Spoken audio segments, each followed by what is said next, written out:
Bismillahirrahmanirrahim. Assalamualaikum warahmatullahi wabarakatuh. Alhamdulillah, alhamdulillahi rabbil alamin, wa bihi nasta'in ala umurid dunya waddin. Ashhadu an la ilaha illallah wa ashhadu anna Muhammadan abduhu wa rasuluh.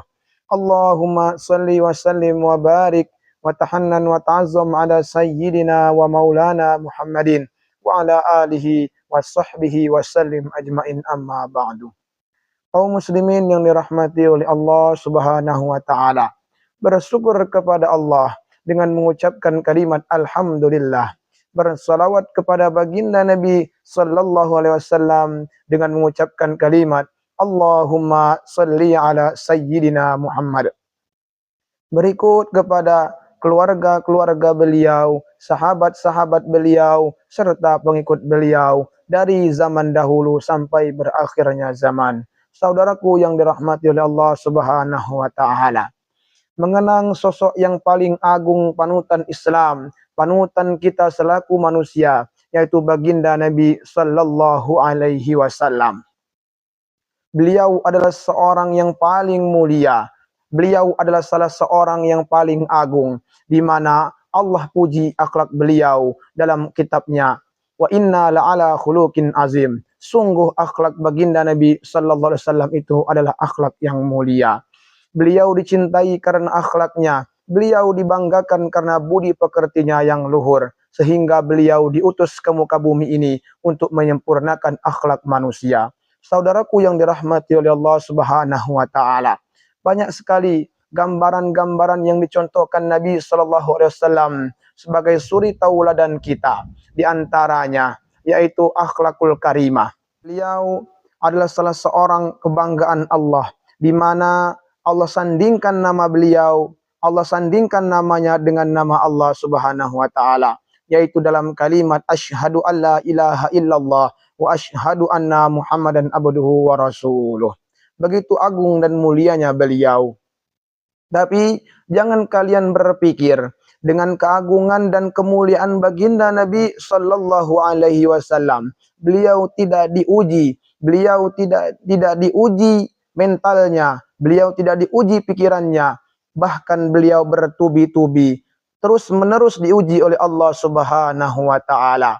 Tapi hebatnya baginda Nabi sallallahu alaihi wasallam, dengan sabar, dengan tabah beliau menyikapi semua ujian yang diberikan oleh Allah Subhanahu wa taala.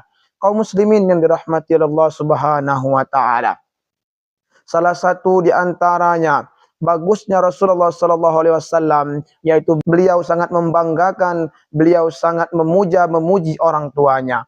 Padahal beliau tak pernah sama sekali menampakkan wajah seorang ayah. Bahkan beliau ketika dalam kandungan, beliau tak pernah melihat seorang ayah, karena ayahnya telah dipanggil oleh Allah Subhanahu wa taala.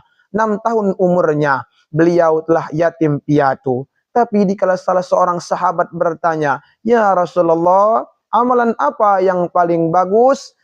Beliau menjawab, yaitu birrul walidain, berbaktilah engkau kepada kedua orang tuamu. Kaum muslimin yang dirahmati Allah Subhanahu wa taala, mengapa demikian baginda Nabi sallallahu alaihi wasallam sangat menekankan akan berbakti kepada orang tua?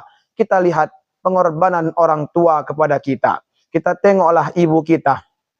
9 bulan 10 hari kita menumpang di rahimnya, dilahirkan kita bersimbah darah, bertaruh nyawa, bercucuran keringat demi melahirkan kita. Dijaganya kita siang dan malam. Terkadang ibunda kita tak bisa tidur karena kita merengek menangis meminta air susu beliau.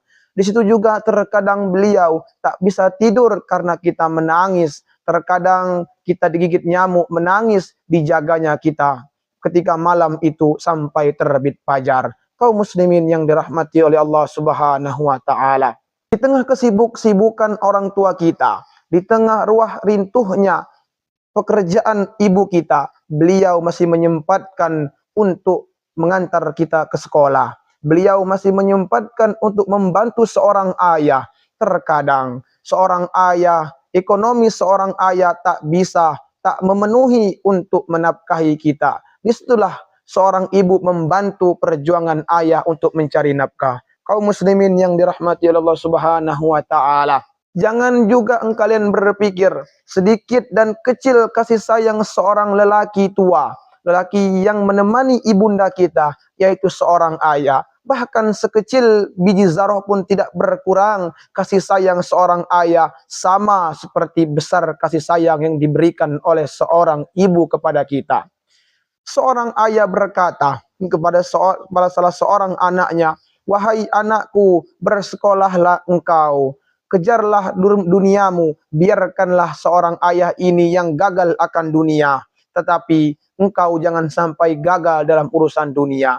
Jangan engkau pikirkan biaya, jangan kau pikirkan dana, tetapi bersekolahlah, biarkan kami seorang ayah yang menjaga, biarkan kami seorang ayah untuk mencari nafkah agar engkau bisa sekolah dengan tenang tanpa memikirkan sedikit pun biaya." Kaum muslimin yang dirahmati Allah Subhanahu wa taala, begitu besar pengorbanan kedua orang tua kita kepada kita.